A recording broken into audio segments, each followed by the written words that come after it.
Biologist JBS Haldane was asked if he would sacrifice his life for his brother. He replied, "No, I would sacrifice my life for 2 brothers or 8 cousins."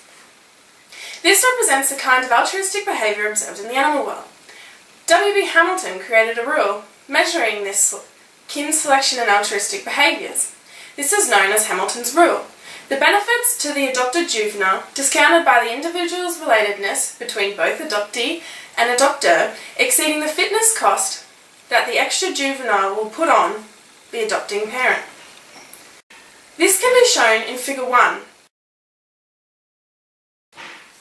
Scientist Jamison Gorel and his colleagues studied this with the asocial red squirrel species.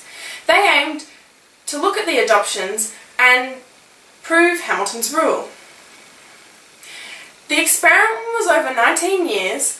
They looked at population size, survival, and reproduction in females. This was done in Yukon, Canada, with 2,230 litters. They tracked the squirrels by trapping them in tomahawk traps.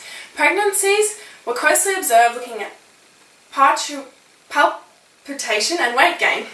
Also, behaviour observations and radio telemetry were used to find nests.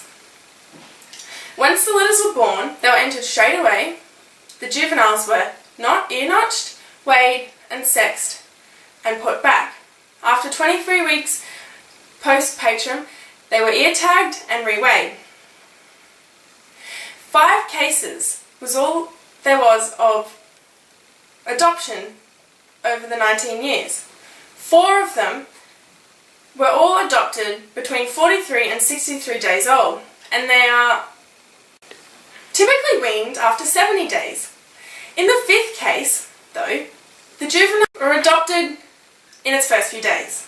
In Table 1, it shows, in Case 5, how closely related the surrogate dam and juvenile were as tissue sampling had begun for both parties. You can also see that the surrogate dams in A1 and A3 had lost their litters, so they were more equipped to take on the juveniles.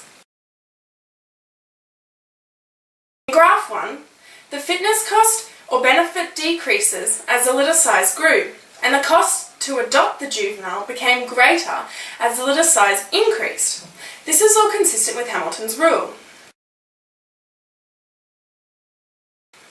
This concludes that Gorel and his team provide evidence that backs up or proves Hamilton's rule. There have been no further studies extending on this. Thank you.